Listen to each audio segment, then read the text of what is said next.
കോഴിക്കോട് കോടഞ്ചേരിയിൽ കാണാതായ വയോധികയുടെ മൃതദേഹം കണ്ടെത്തി. വലിയ കൊല്ലിയിൽ മംഗലം വീട്ടിൽ ജാനുവിന്റെ മൃതദേഹമാണ് കണ്ടെത്തിയത്.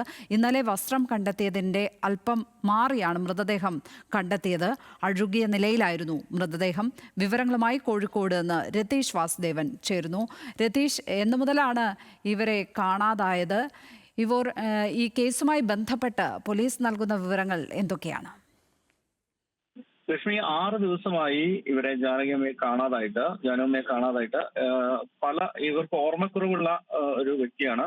അതുകൊണ്ട് തന്നെ മറ്റ് ബന്ധുവീടുകളിലും മറ്റു വീടുകളിലും ഒക്കെ പ്രാഥമിക അന്വേഷണം നടത്തിയിരുന്നു. എന്നാലും ഇവരെ കാണാതായതിനെ തുടർന്ന് കഴിഞ്ഞ ദിവസം വാർഡ് മെമ്പറുടെ നേതൃത്വത്തിൽ ജനങ്ങൾ, നാട്ടുകാരും സന്നദ്ധ സേനകളും വളരെ വിശാലമായ, വളരെ വ്യാപകമായ രീതിയിൽ തെരച്ചിൽ നടത്തിയിരുന്നു.